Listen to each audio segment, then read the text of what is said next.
You guys hear that? That's a home.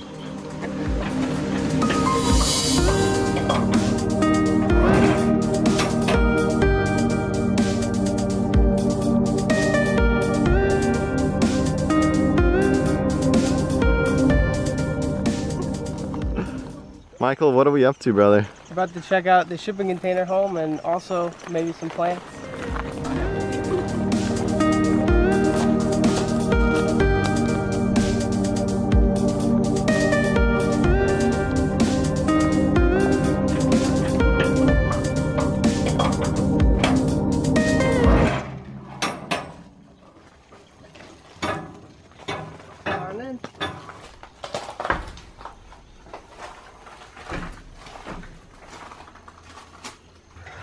Alright, well here's what we use for cooking.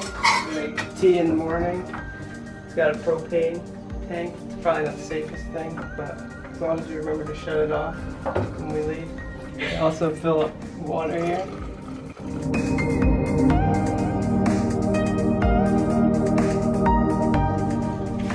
Alright, so where are we at now? Well, we got basically just one room inside here. We got sofa, actually it's futon for guests. Yeah, so right here we store all our clothes and like random things. Up here we have our electric. Our electrician. You can explain it. I set up like a small system with a solar panel and one battery inverter. Whoa. Yeah, right now it has a USB charger on it too. You can charge your bike lights, anything. You can charge your phone, whatever.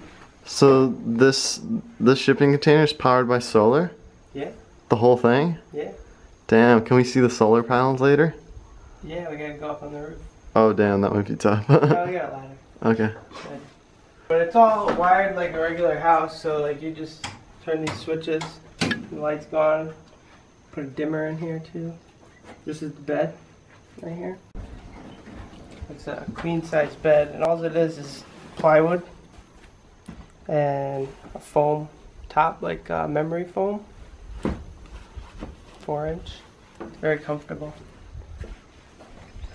And back here, this is like the storage area. We got our bikes, tools, some camping gear, a laundry basket. So where we're located is like a really wet part of Hawaii, so it gets like really damp and humid here. So I keep all my electronics in here, camera, laptop, hard drives, and this keeps them dry. This here is like pretty high-powered weed whacker, but this is the key to it. This blade, it'll cut through like all the brush. I did most of the clearing on the property with this alone. For some of the bigger trees, got like a small chainsaw. And then there's also like machetes and like sickle, clippers. It's a pretty short tour because it's not that big. But it's just enough, really. That's all we really need. Shipping container is 40 feet long, 8 feet wide, and 8 feet high. And it has doors on both sides so that air comes right through. It doesn't get too hot in here.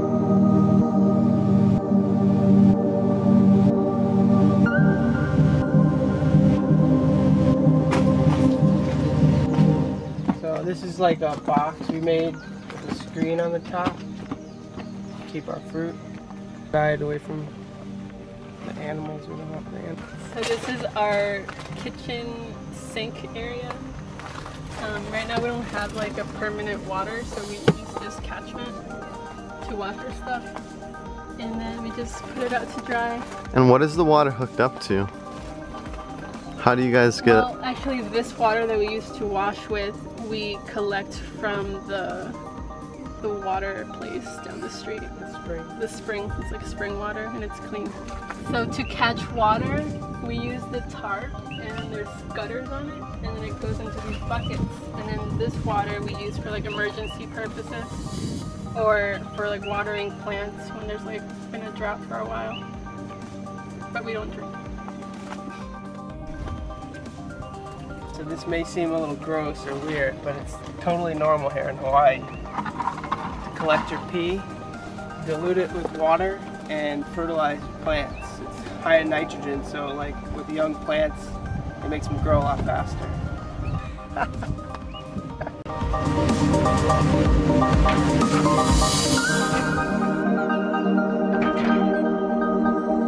So Michael's gonna show us the solar panels on top of the shipping container. So I'm gonna climb up there.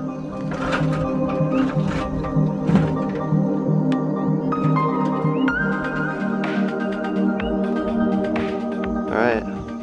So this is our solar panel. It's 375 watts. We went with the bigger one because there's a lot of trees around and it's in shade a lot of the day. But it's enough to power lights at night and charge our phones and charge power tools. So we haven't had a problem yet. It's been working good for us. Ain't that amazing though? Like all the electricity powered in the shipping container comes from this panel, and all it does is just absorb sunlight. I bet the technology inside of it is a little bit more complicated, but this still amazes me. Alright, so that was the little tour of the shipping container. Now Michael's gonna take us around the property and show us all the fruit trees and all the plants. So this is Rollinia, and I had never even had one of these before I got to the island, but it's so good that we planted 20 of them. This here is one of our newest additions. It's breadfruit. It's also called ulu. It's like really Hawaiian to have one of these, so we have to do it. And it's one of the fruits that's higher in protein, and also bears a lot of fruit. So when it matures, like you'll have enough food to last like a long time with it. So this is one of 30 macknut trees that we found on this property when we got here. All we did was clear the brush away from them and fertilize them, and they got all these flowers, and I think they're going to produce some nuts for us. So one thing I want to say is that Mike bought this property about a year ago, so he planted a whole bunch of stuff last winter. So some of the stuff has progressed for about a year.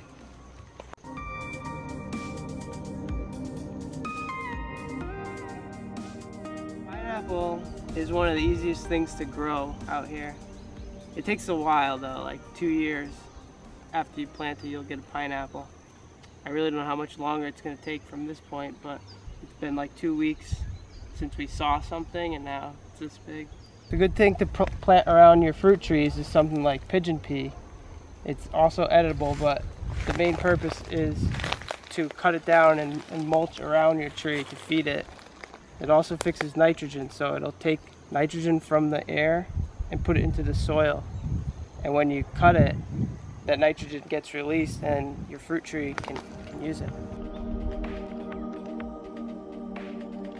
Could eat them raw. We've been eating these every night. Pigeon pea. You gotta cook it, but... Gotta love the freshness. Freshly picked food. Yum.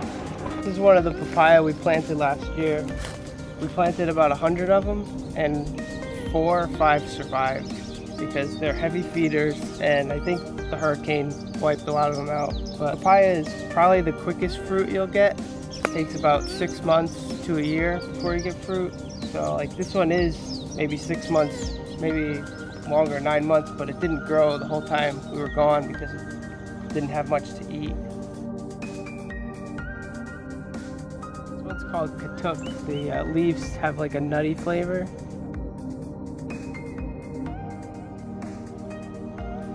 Very nutty. So here's a banana.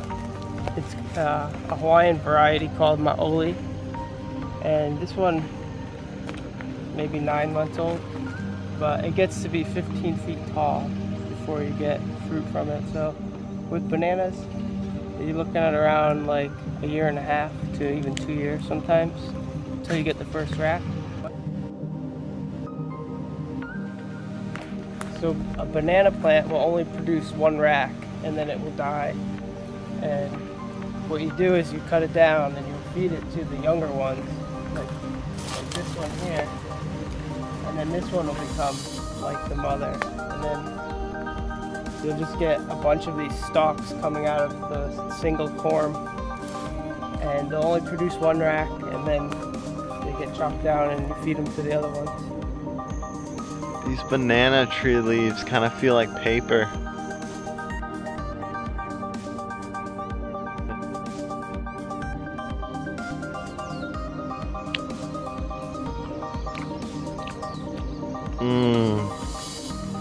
That was yummy. I miss mulberries. Ooh, I love when they're long like this.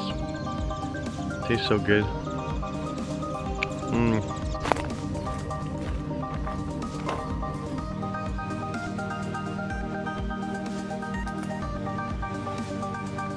A year ago. This is like a real simple, like cheap way to make a shower. So what you do, well, we got the tarp here, catching water, filters it a little bit, fill it up like this, and then you get yourself a shower. This is the shed. We keep some tools and fertilizer. So here's the compost toilet. 3 walls, cinder block, on a concrete slab, like 4x4. And the back is also cinder block, but it's removable to take it out once it's done composting. So you go in here, empty, but you drop some mulch on top of your business, and then you're done. And it doesn't smell at all. That'd give you more of a reason to eat raw vegan. The compost toilet. Only vegans are allowed to poop in there. Only vegans, you hear that, guys? Alright guys, so there you have it. Michael and Paulina generously gave us this tour. I want to thank you guys. Yeah, no problem. That was a lot of fun. What you guys have here going, it's pretty darn epic. Yeah. Any last words? No, just any questions, leave comments, we'll answer them. Maybe make videos about it. Yeah, and Michael's got a channel, so I'm going to link it in the description. And I think the questions we gather from the comments, he's going to address it in future videos. So sub now to his channel, and then in the future, look out for his videos to answer some of the most common questions and just more about the lifestyle and the property here. Yeah. Paul's, any last words? Thanks for coming and doing this video. We've been meaning to show people how we've been living, but haven't had the time, I guess. Awesome. Thanks for having us. Aloha! Peace.